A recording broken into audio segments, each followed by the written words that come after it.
Yo, welcome back to Tenacious Trading Group. Currently reviewing gold.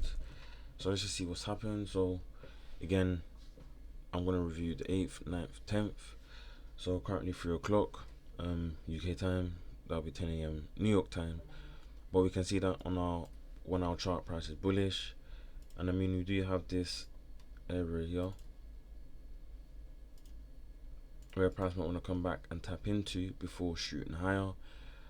But potentially if we go to a 5 minute and we're looking for a most recent zone, then I would use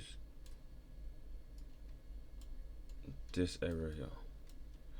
So I would like for price to potentially tap back into this area here, and then I may look for a trade higher, or potentially if price, because we are now in this zone, if price now takes out this previous higher high, then all I have to do is just draw a new zone and then start looking for potential trade within there. But in here we have our 1, 2, 3, we swept for potentially the 5. So now you can start looking for a trade that's gonna push the trade higher. So if I go to my 1 minute time frame and I see what's going on, we can see that we're actually below the SMA. So let's just let price play out. So we're now above the SMA, and potentially, yeah, so potentially you could have taken something. If let's go back to my 5, see what's going on. Yep, so we end up taking out our previous higher high. So this was a good area, this was a strong area, and then now you can basically draw out your new zone from there. Of course, I have gone past my trading time and I don't want to make this video too long like I did with the other one. So we're just going to go over to the next day. So it's now the next day, and pretty much this is the same area that I was talking about before that I would like for price to tap back into. It looks like, I mean, it does look like we had SPS 1, 2, 3, 4, 5, and let's see if there's no, that's not an IB candle. I mean, I can classify this as an IB candle, but then would this entry make sense like that? Not at all. So you gotta know when to use the IBs and kind of just know when to say it out and wait. But bearing in mind, I am on the 1 hour time frame, because if I go back down to my 5 minute, then based off SMAs, you might not even try and look for a trade.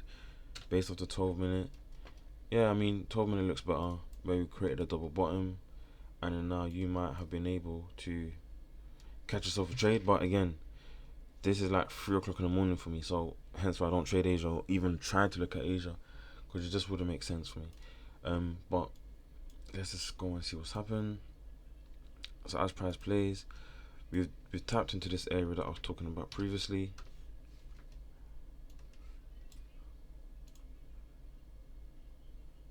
And okay, you know what? Yeah, so we tapped into this area that I was talking about previously, and now it looks like price might want to react from this area and continue to make higher highs and higher lows. But if you look, we've actually candle closed below it, but I wouldn't call this a flip. I would just say this is an area of liquidity. So potentially now I can say that this is the zone that we're coming from, and yeah, this ends up being 2. So 1, 2, 3, 4, 5, where it's like that, where price sweeps this, and if I was to draw my 5th from this low to this high, we don't quite tap the 618, but we do tap the 50%. So you know, when you have variables put in place, you know, your rules, whatever you might look for potentially, yeah, you might start looking for a potential trade. But yeah, bearing in mind I am on the 1 hour chart. If I go to my 5 minute, price is below the SMA, so I might not take a trade until we get above. You can see that we've now internally flipped bullish. You might not want to take a trade from this one here, but that's 1, 2, 3, 4, 5. What happens? Price ends up taking out this high, and then within this area, what did we do? We ended up tapping into this unmitigated mover region, respected the 200 SMA, and then eventually, well, hopefully, we're gonna end up taking our previous higher high. There is SPS within here, just not it's just not clean. But this could be a 1, that could be the 2, that could be a 3, 4, 5. It just really depends on how you see the sequence. Because I know people that will have this as the 1, this as a 2, this as a 3. There's no real right or wrong. It's just got to make sense.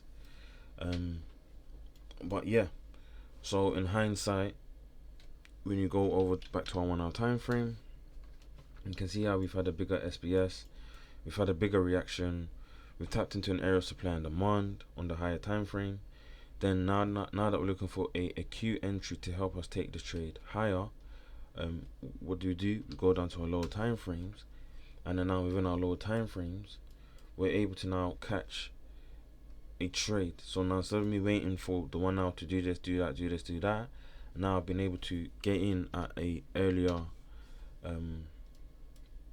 chance. So if I'm going to be wrong, I'm going to be wrong fairly quick, and then I can call it a day, or I can potentially try again somehow. But that was it for gold. So normally, just a little tip, normally when NQ dumps and all of these other big brands dump, gold is the safe haven. Gold has always been one of the safe havens for a lot of people. So when there is market chaos and things aren't going right, people tend to panic and put their money into gold. So that's just a little tip for you guys. Yeah. But as I always say, which belongs to the most tenacious. Whether in the world, I wish you guys good morning, good afternoon, good evening, and good night. And I'll see you lots on Monday. Peace.